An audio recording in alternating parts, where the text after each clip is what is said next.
अस्सलाम वालेकुम नाजरीन, पुलिस फाइल के एक नए एपिसोड के साथ मैं हूं एसपी मूसा।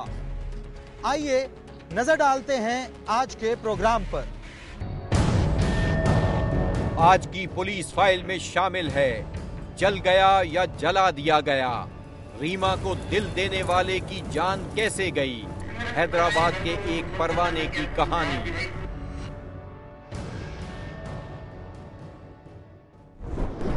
मैं तुमसे कल बात करती हूँ। इंटरनेट पर प्यार बढ़ाया, प्यार से धोखा खाया, शादी से बर्बादी तक, नसीम की आप बीती। तुम्हारी तबीयत तो ठीक है? हाँ हाँ।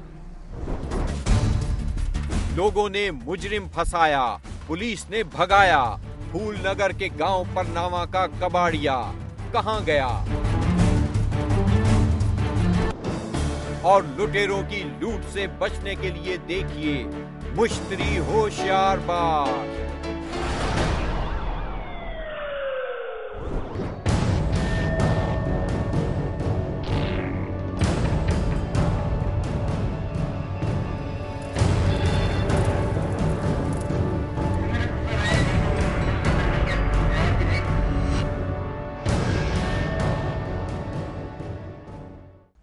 हैदराबाद का ज़ुहैब अपनी रूठी बीवी मनाने के लिए अपने ससुराल गया, मगर जब वापस आया तो इश्क की आग में जल चुका था। क्या हैं ज़ुहैब के केस की तफसीलात? आइए देखते हैं। ये है हैदराबाद, सिंध का दूसरा बड़ा शहर। दिन में चाहे सूरज की तपिश हो, शाम को दरियाए सिंध के पानी से टकराकर चलने वाली ठंडी हवाएं हैदराबाद की पहचान है। ये है हैदराबाद का इलाका बैराज कॉलोनी। यहीं पर इस घर में रहता था ज़ुहैब उर्फ चूचू, जिसकी उम्र थी 23 साल। बड़ो साले चूचू नाम से उसे जानते, प्यार से हम चूचू चूचू कहते। घर का खर्च चलाने के लिए वो चचा का रिक्शा चलाता, क्योंकि उसके वालिद चंद साल पहले इंतकाल कर चुके थे। जब वो फारिग होता, मोहल्ले के दोस्तों से गपशप लगाता, कुछ अपनी सुनाता, कुछ उनकी सुनता। ज़ुहैब हमारा दोस्त था, बहुत अच्छा दोस्त था, साथ बैठने वाले थे, सब हम लोग साथ उठते बैठते थे, रोज के खाना पीना और मतलब भाइयों की तरह हम सब रहते थे। एक दिन रिक्शा चलाने के दौरान उसे पिंजरापोल की रिहायशी एक ऐसी सवारी मिली जिसे वो दिल दिए बगैर न रह सका।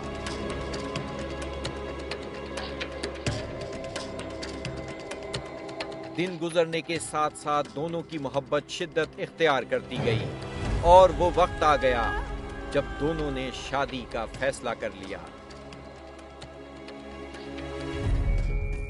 1 फरवरी 2010 के दिन दोनों अपने घर वालों को बिना बताए हैदराबाद अदालत जा पहुंचे, जहां उन्होंने निकाह कर लिया। उनके घर वालों को पता तो चला, मगर तब तक बहुत देर हो चुकी थी, क्योंकि दोनों बंध चुके थे शादी के बंधन में। यह है वो लड़की रीमा, जिसके इश्क में मुब्तला होकर ज़ुहैब ने उसे जीवन साथी बना लिया। यह है उन दोनों की शादी का सबूत, निकाहनामा। ज़ुहैब की रीमा से शादी के कुछ रोज बाद पता चलने पर घर वालों ने बहू को घर लाने की इजाजत दे दी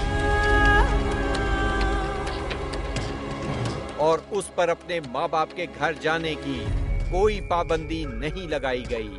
हम मना नहीं करते थे, हमारी तरफ से अपना मियाँ लेके चला जाता था। अड़ोसी पड़ोसियाँ देखे कैसे बन ठन के निकलती थी, नहीं मार नहीं कुटाई नहीं लड़ाई नहीं झगड़ा।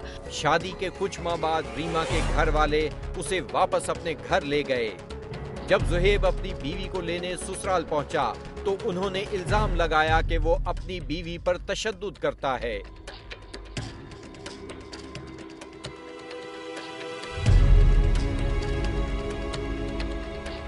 लेकिन वो किसी ना किसी तरह रीमा को मनाकर घर ले आया।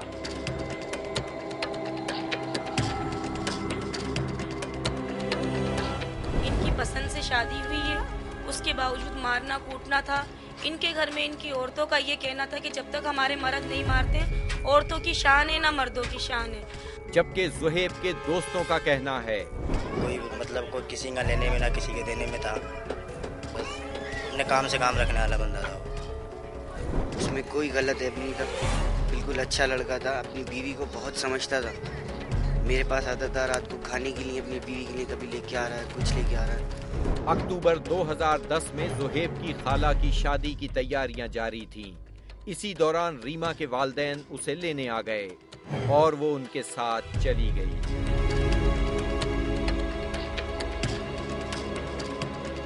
खाला की शादी थी, तैयारी लगी पड़ी थी, तो ये एक दो दिन अपना बाप आया, इसकी माँ इसको लेके गए। हमने बोला आजकल की बच्ची हैं, कपड़े उपड़े अपने लेती करती हैं, ये जोड़ा अच्छा नहीं है, मैं बहन से ले आऊंगी, अम्मी से ले आऊँ।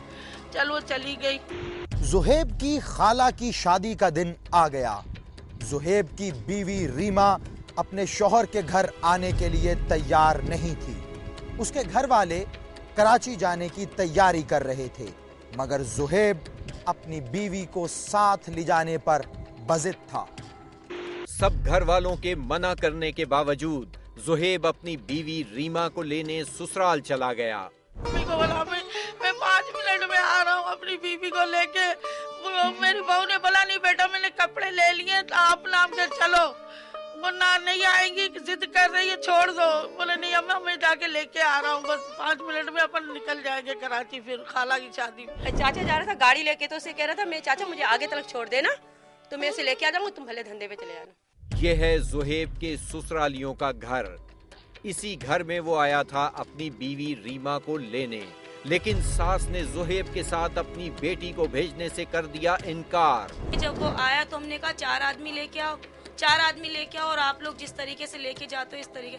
उसने बोला नहीं ये मेरा मैटर है, मैं खुद लेके जाऊंगा, मेरे घर में कोई भी नहीं। ज़ुहैब की सास का कहना है कि इसी दौरान वो घर से निकलकर चला गया, लेकिन कुछ देर बाद दोबारा आ गया। फिर उसके बाद वो दोबारा आया है। आने के बाद कोई भी मेरे घर में नहीं था, 3 बेटियां थी, मैं थी, हम लोग ऊपर काम कर रहे थे। जब वो आया दरवाजा खुला हुआ था, और जब हमने कपड़े गीले देखे तो चीख मारी है। इसी दौरान ज़ुहैब ने किसी से फोन पर बात की। फिर उसने फोन पे बात करी है।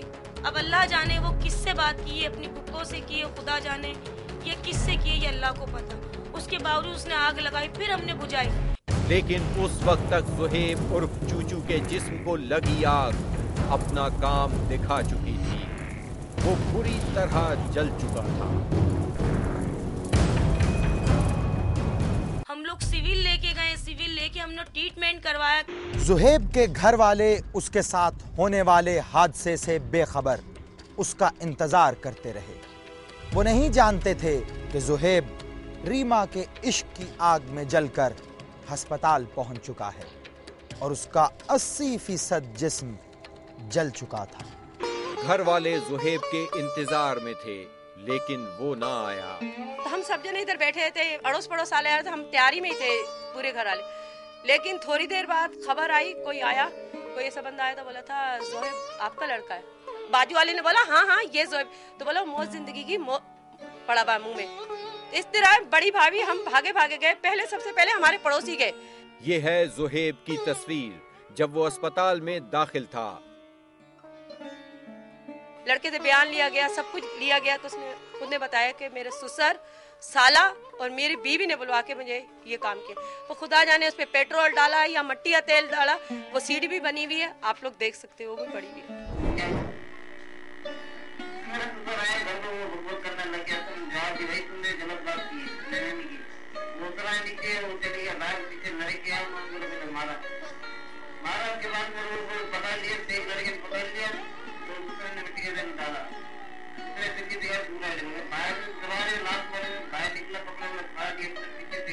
ये हैं वो सीढ़ियां जहां आग के निशानात अब भी मौजूद हैं।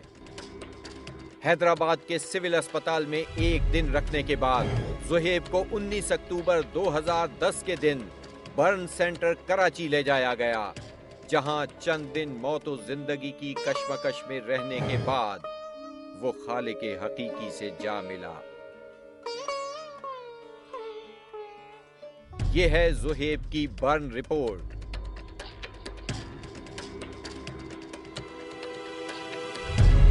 यह है प्लेली थाना हैदराबाद। इसी थाने में ज़ुहैब को आग लगाने के इल्जाम में ससुरालियों के खिलाफ काटी गई ये FIR।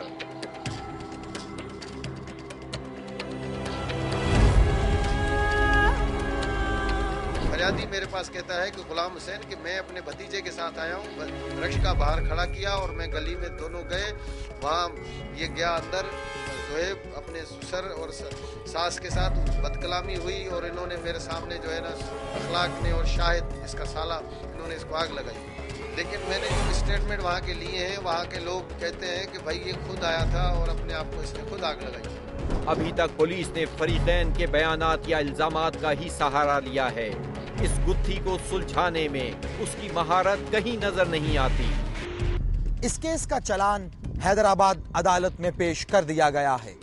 जोहेब के घर वालों का कहना है कि उसको उसके ससुराल वालों ने जलाया है, जबकि जोहेब के ससुराल वाले कहते हैं कि उसने खुद को आग लगाई है। जबकि दूसरी जानिब सुलह की काविशें भी मुसलसल जारी हैं। दोनों खानदानों की जानिब से एक दूसरे पर इल्जामात का सिलसिला भी जारी है। लेकिन जो कुछ हुआ है ना, मैं कहती हूँ जो उसकी वाइफ की वजह से हुआ है और उसकी सास की वजह से, और जो भी कुछ है इनकी पुप्पो का किया धरा है। और ये चीज मैं हलफ भी उठा के कहती हूँ। और वालिदा जो है इनकी, वो वाकई में बहुत बेचारी एक अच्छी औरत है। ये लड़का नशेबाज था, नशा करता था, उधम धाड़ करता था। लेकिन जोहेब के मोहल्लेदार और दोस्त का कहना है वो अच्छा लड़का था, बेहतरीन था, पड़ोस में उठने बैठने का वो बेहतरीन लड़का था। वैसे उसमें कोई बात ही नहीं थी। किसी भी टाइम पे उसको कोई भी बुलाता था तो वो उसी टाइम पे उठ के चला आता था। बीवी को खुश रखना चाहता था, गया भी था अपनी बीवी को लेने के लिए, वापस आया है तो वो सहारे पे आया। जोहेब की सास कहती है उसका शौहर और बेटा बेगुनाह हैं। आज नहीं कल नहीं, मेरा अल्लाह चाहेगा एक न एक दिन सलामत मेरे बच्चे और मेरा शौहर आएगा। करूंगी उनको, क्यों माफ करूं? मुझे बदले का बदला चाहिए। मेरा भी एक कमाने वाला था, मेरा भी बेटा था, मेरा दूसरा नहीं आएगा। मेरा बेटा है, मेरा ये बेटा, मेरा दूसरा बेटा आएगा। मेरा एक छोटा सा है, उनको नहीं था पता। खुदा की मार पड़े इनको शर्म इतनी नहीं आई, गैरत नहीं आई कि उसके छोटे छोटे बच्चे बेटियों का साथ है। एक ही बेटा है ये, जो मेरा बेटा रिक्शा चलाता था या रंग का काम करता था। जवान बेटे की मैयत रवाना करने वाली माँ अदालत के फैसले की मुंतजिर है। जोहेब की दादी इंसाफ के लिए रोती पीटती दीवारों से सर टकरा रही है। अब्बा असांजो इंसाफ करे मुझे पे।